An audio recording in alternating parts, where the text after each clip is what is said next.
Hello everyone! Welcome to another episode of my car production kuno videos.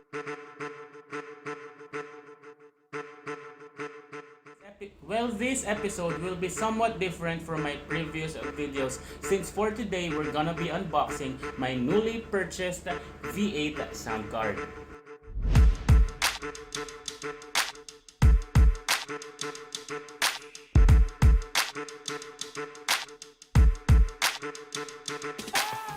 As we go along in this video, I will be giving also some basic tutorial on how to set up this sound card to your recording media. For example, at this moment, I'm gonna be using my cell phone to record. Well, before we start, if you're new to my channel, please do subscribing. Just click that subscribe button. And also, I have my Facebook page with the same name, CARproductionkuno. Paki-follow naman po and paki-subscribe. And if you want, just click that notification bell so that you'll get updated on my latest videos. The mere fact that you're watching this video, it only means two things. Number one, you already have this sound card, but you're still confused on how to do your connections with your recording media. Or number two, you are planning, you have these plans to buy a sound card, but you're still in the dilemma on which sound card that you're gonna be purchasing. But for the benefit of those individuals who still doesn't know really what is a V8 sound card, V8 actually is an external sound card that can enhance your voice and sound quality, especially if you're doing your podcasts, your live streaming, your voice recording for your music, and of course, pwede rin po ito sa mga creators of video contents. I already have here the casing of my V8 sound card. It is actually a metallic case which added a plus factor for me since mas organized po yung gamit na nasa loob, mas protektado yung ating gadget, and of course, napaka-handy na po niya. Well, I bought this one here in my location. I am currently here in the Sultanate of Oman and it costs 25 Omani Riyals. That is about $65 if I am not mistaken. But if you're gonna check it online, it will range from 29 to 35 for the gadget alone. You may add extra payment for the fees and charges of the shipping, and it will be depending on your location.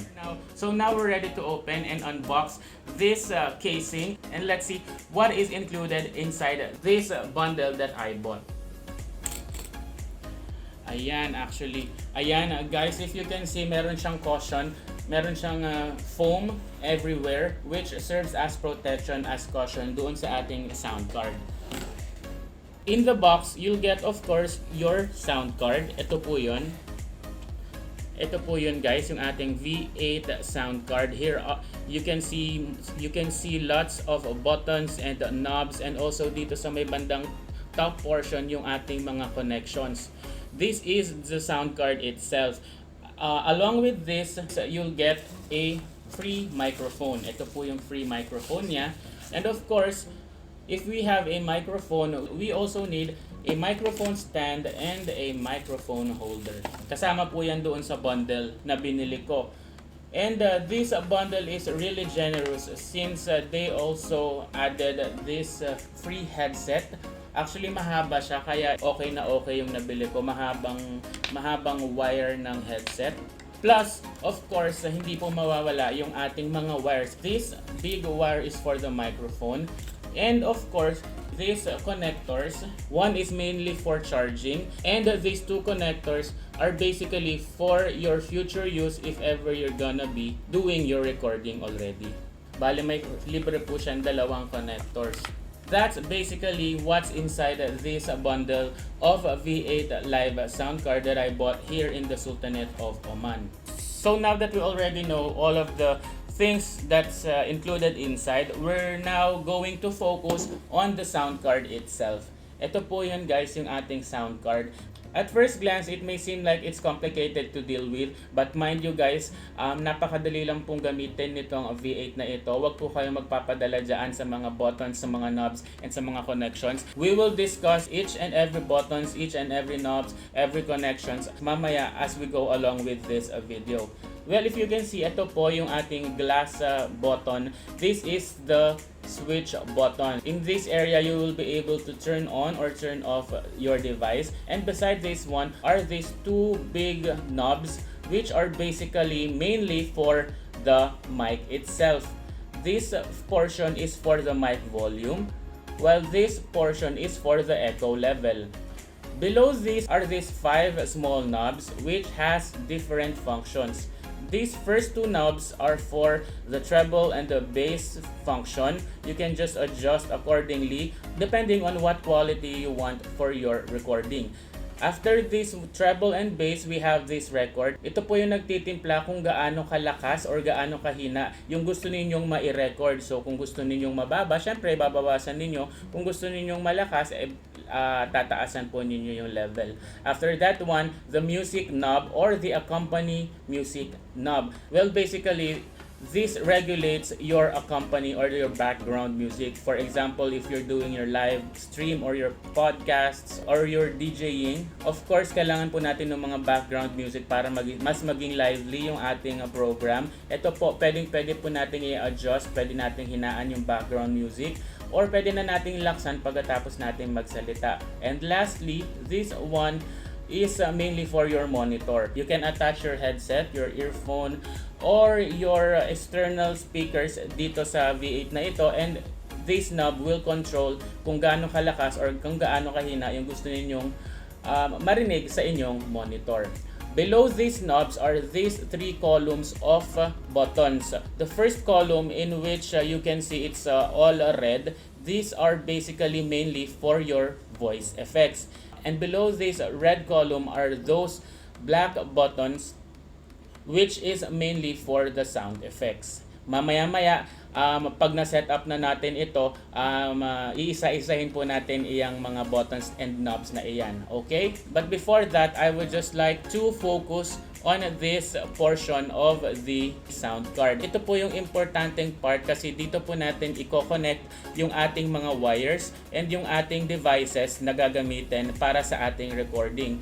So for the topmost part of the sound card, dito na po natin i-connect lahat ng ating mga gadgets, yung ating mga wires, yung ating mga connectors, in which at first you can see here live 1 and live 2. These two are basically for the recording media that we will be using. For example, for this video, we will be using my phone. So I can use live 1 or live 2. Gagana po siya dyan sa dalawang yan. And after that, this accompany instrument. Dito po natin i-connect yung ating sound or media source. For example, you're gonna be using a music as a background music. Dito po natin ilalagay. Or kakanta po tayo at kailangan natin ng may background song. Dito rin po natin i-connect yung ating sound source. For example, another cellphone or MP3 player or yung ating laptop.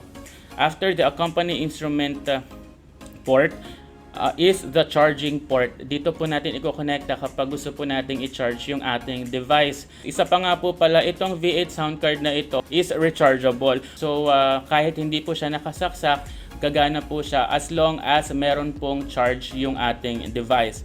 And after that, we have this earphone speaker or headset port. Dalawa po yan. Kahit ano po dito sa dalawang ito ay pwede po nating salpakan nung ating mga headset, earphones, or yung ating gagamitin sa pag-monitor ng ating output. And lastly, yung 2 ports po is basically for the microphone itself. First, yung condenser mic, and also if you have your dynamic mic, yun pong ating mga normal mics dyan sa bahay na pang karaoke, pwede po natin siyang i-salpak or i-connect dito sa ating V8 live sound card. So now I think we're ready to set up our V8. We will connect this sound card to our cell phone. What we're gonna need are the connectors included in our bundle. Well, eto na, sinet up ko na yung aking microphone, and I already connected also the wire to the mic. And the other end, if you can see here, yung kanina sinabi natin yung condenser mic, dun po natin i-connect yung wire ng mic. Remember again, yung ating mic doon sa condenser mic. But if you're gonna be using your dynamic microphones, yung mga normal phones, pwede rin po yun. Dito po natin siya i-connect sa dynamic microphone port. Okay? Second thing to do is to connect the V8 to your phone. So kukuhanin nyo lamang po yung isang connector. Sabi ko nga po kanina, pwede nyo po siyang ilagay doon sa live 1 or sa live 2. In this case, I will just put this one in live 2. And the other end, this 3.5mm jack will be connected to your phone. Okay? Live 1 to your phone. Live 1 or live 2 to your phone via the 3.5mm jack. After nyan, we will be needing an accompany music or yung background music natin. Again, we will be using another wire similar to this one. So, we will connect this one to the accompany instrument. There. And the other end, which is the 3.5mm jack, you will connect this one to your media source. For example, you have your phone, you have your MP3 player, but this time I will be using my laptop as my media source. So this one I will connect to my laptop headset port. And lastly, for your monitor, any headset or any earphone can do for this setup. All you need to do is to connect your headset or earphone to the earphone or headset port. Any of the two, gagana naman po siya, maririnig nyo pa rin po yung output na nilalabas ng sound card kapag nagre-recording kayo. So this time, dito ko siya ilalagay sa earphone. Again, just to clear things up, the microphone will be connected via this wire to the condenser mic port. This live 1 or live 2 will be connected with this wire to the phone via the 3.5mm jack. Ito po yung magiging recording media natin. Dito po magre-record yung video and all of the sounds, all of the music na ilalabas ng ating output.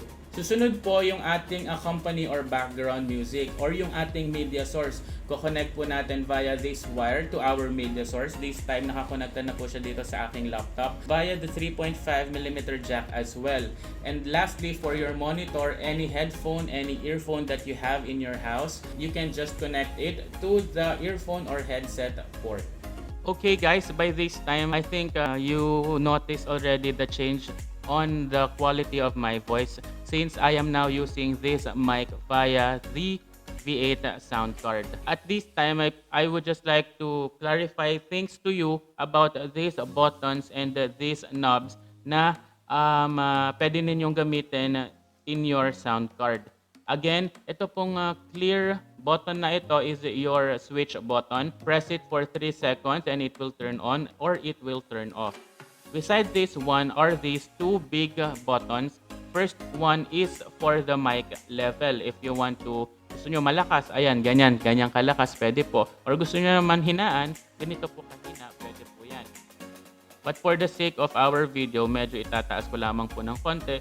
And another knob is for the echo level. Ayan, naka zero, almost zero po siya kasi nagtutok ako para mas maging clear at para mas maintindihan po ninyo yung sinasabi ko. But for instance that you wanted to do your recording, pwede nyo naman po siyang taasan. Sound check 1 2 3, o di ba parang nasa recording studio kayo? Well, again, for the sake of our video, babawasan ko lamang po muna habang ako'y nag-explain sa inyo nitong V8 na ito. Again, these small buttons are for the treble and bass. Pwede nyo po yung timplahin depending on the quality that you want or that you prefer para sa inyong recording. Record button, kung gaano kalakas yung gusto nyong i-record. And the music. For example, ayan na nga po, nakakonekta nga po itong V8 natin sa ating sound source. Ayan, magta-try po tayo na mag-play ng song ngayon. Dito po sa knob na ito, dito po natin mako-control kung gaano kalakas or gaano kahina yung gusto natin sa ating background music.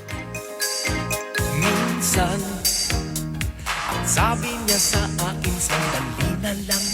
And lastly, the monitor. Dito nyo po i-adjust kung gaano kalakas or gaano kahina yung gusto nyong monitor. By this time, dito po lumalabas sa aking headset kasi ito po yung kinonect ako dito sa sound card na ito. So enough for those knobs. Punta na po tayo dito sa mga buttons. If you can see, the first column are red buttons. These red buttons are mainly for your voice effects. Again, red buttons for your voice effects. The first one will be the electro. After pressing this one, mag-iiba po yung boses natin. Hello, hello, hello, diba? Nag-iba po yung boses. And marami pa pong function dyan. Just press again and you'll see. Ayan, ito po. Susunod, ayan, halos magkakapareha. Nag-iiba lang siguro nung quality and may mga garalgal something. Ayun, ito po yung function nung electro button. Kung ayaw nyo na nang gamitin ito, just long press and mawawala na po yung ilaw. Kasabay po nun, magiging normal na po yung voice quality na lumalabas sa inyong recording. The next one will be the pitch bend. Ito po yung isa sa mga magandang option dito. If you gonna click this one, Hello! Welcome to CARproductionkuno! Ayan, medyo lumiit yung boses natin. And i-press pa natin, marami pa po siyang function. This is the second function of this pitch bend. The third function of the pitch bend. And my favorite, the minion function of the pitch bend. Ayan, pag clinic nyo na po yan, ayan, 4 po yung default pitch bends niya. So, after i-click, babalik na po yung normal voice natin. For the MC, this is actually beneficial for those who are having talks. Like for example, may meeting or something, may dinidiscuss. If you're gonna press this one, hello sound check. O diba parang mas naging buo yung boses natin and mas clear, mas maliwanag yung output na nailalabas ng ating V8. And lastly, my favorite, yung dodge button. Once you press this one and you're having your background music, dito po ninyo ma-experience yung function na ito. Kasi kapag may nagpe-play na background music and once na nagsalita kayo, automatically, the background music will mellow down. Bababa po yung volume level niya to give way for your voice to be understood. Like for example, ayan, I will play again. And I will press this one. Once I press this one, kapag nagsalita ako, ayan, biglang nagbabawas po yung volume level ng ating background music. O di ba napaka-astig? Parang yung mga normal na napapanood, napapakinggan natin sa radio. And once I stopped talking,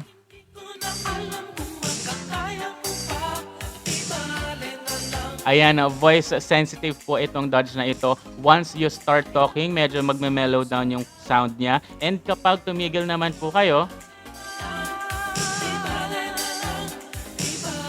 di ba ang astig nito, napakagandang gamitin. So enough for our red buttons. We'll now proceed to the black buttons. Meron siyang dalawang columns. These are for your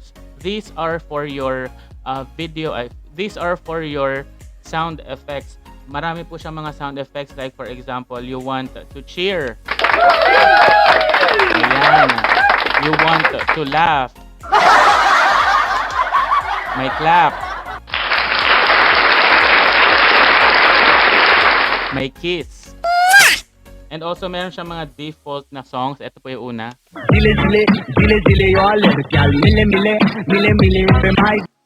And the other one.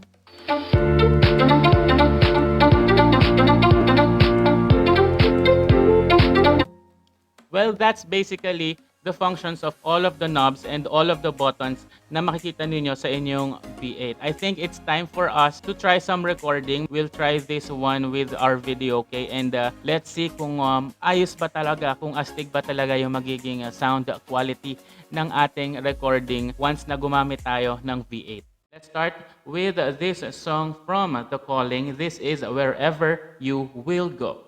Sound check, sound check.